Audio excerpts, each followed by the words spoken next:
খুলনায় ফ্রিল্যান্সারদের পরিচালিত পাঠদান কেন্দ্রগুলোকে সকাল 7টা থেকে বিকেল 5টা পর্যন্ত বন্ধের নির্দেশনার প্রতিবাদে মানববন্ধন করেছে বিভিন্ন কোচিং সেন্টারের শিক্ষক ও অভিভাবকরা। রোববার সকালে খুলনার শিববাড়ি মোড়ে এ মানববন্ধন অনুষ্ঠিত হয়।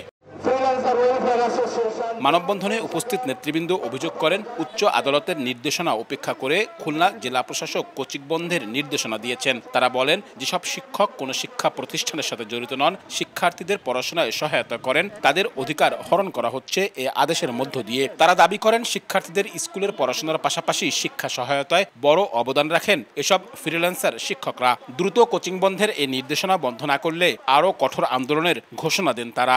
সকাল 7টা থেকে বিকেল 5টা পর্যন্ত কোচিং পরিচালনা করা যাবে না, এর প্রতিবাদে তার এই গণবিজ্ঞপ্তি বাতিল করার জন্য তার আহ্বান জানাতে আমরা এখানে সমবেত হয়েছি। আমরা শিক্ষা প্রতিষ্ঠানকে সহযোগিতা করতে চাই। এ লক্ষ্যে আমাদের কোচিং পরিচালনার সময় সারাদিন আমাদেরকে সুযোগ দিতে হবে। আমরা প্রতিহত করতে চাই, আমরা পূর্বের ন্যায় আমরা কোচিংটা চালু রাখতে চাই। যদি আমাদের এই দাবি মেনে নেওয়া না হয়, এর থেকে আমরা কঠোর থেকে কঠোর আন্দোলনে ডাক দেব। মানববন্ধনে উপস্থিত ছিলেন অভিভাবকরাও। তারা বলেন, বছরের এমন সময়ে কোচিং বন্ধের এমন নির্দেশনায় শিক্ষার্থীদের পড়াশোনায় ক্ষতি হচ্ছে। স্কুলের লেখাপড়ায় সরকারের আরও গুরুত্ব দেওয়া উচিত বলেও মত দেন তারা। কোচিং এর পূর্বের যে নির্ধারিত সময়টাতে যাতে আবার নতুন করে কোচিং শুরু হয়, সেটাই আমাদের মূল দাবি।